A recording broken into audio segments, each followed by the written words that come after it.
All right, so in this video, we're going to find a polynomial, f of x, fourth degree. We've got a couple zeros. One's -2 and one is 0.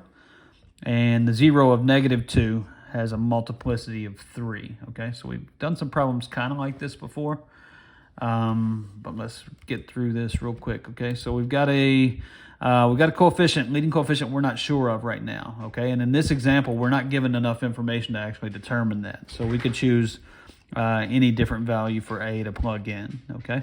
But we've got our 0 of -2, so remember it's x minus that, so x minus a -2. That one has a multiplicity of 3, so it's got to be to the third power. And then we've got x minus 0. Okay, let's clean that one up a little bit. So x minus a -2 is x plus 2. Again, that's going to be to the third power. X minus 0 is just x, okay? And again, we're going to leave a in there until the very end. All right, when I cube this binomial, I get x cubed plus 6x squared plus 12x plus 8. Okay, hopefully you can remember the pattern for how to cube a binomial or do binomial expansion. Or you can, break this down and write x plus 2 3 different times and then use the distributive property. Okay, but then I've got an x out here still. So I'm going to distribute this x, and I get x cubed times x is x to the fourth plus 6x cubed plus 12x squared plus 8x, okay? Again, because I'm not given any other information, I can use any value for a here, and I'm just going to plug in 1. So using 1 as the leading coefficient, that would be our polynomial. If I change this leading coefficient to 2, then all of these coefficients would be doubled.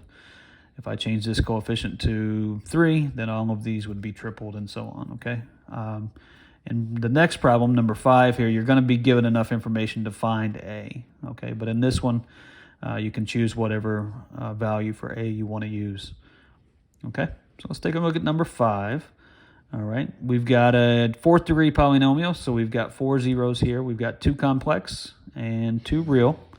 And then I'm given this information here, f of 3 equals 25, okay? I'll show you how to use that in a little bit. But for now, let's just rewrite these in factored form using those zeros, okay? So again, my leading coefficient is a for now until I can determine what that is.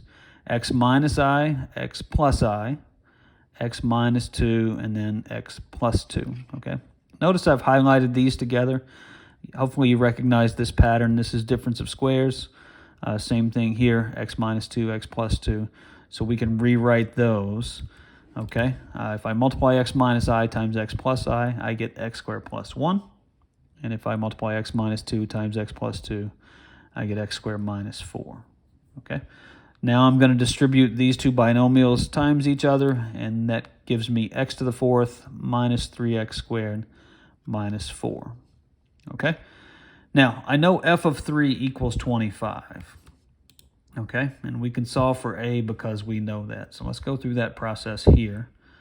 So f of 3, that means I'm plugging in 3 everywhere I see an x. So I'm going to plug in a 3 here for x, and I'm going to plug in a 3 here for x. So I know this equals 25.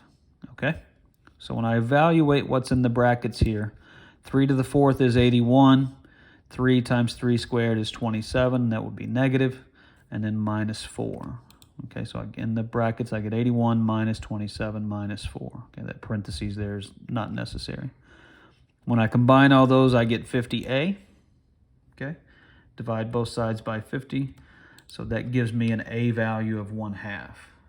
Okay, so my leading coefficient here is going to be 1/2. That's important. You remember when we talk about graphing the end behavior, that tells us how the end behavior is going to be for the graph. So we need to know that if we're given the information to find that, okay? So we're going to plug in 1/2 here for a, and then we're going to distribute to find a very specific polynomial here. So when I distribute the 1/2, I end up with the following polynomial. F of x is going to be 1/2 x to the fourth minus 3/2 x squared minus 2. So this is the one and only one polynomial that fits the given data that we started with, okay? So that's how you write polynomials based on the zeros that are provided, both real and complex.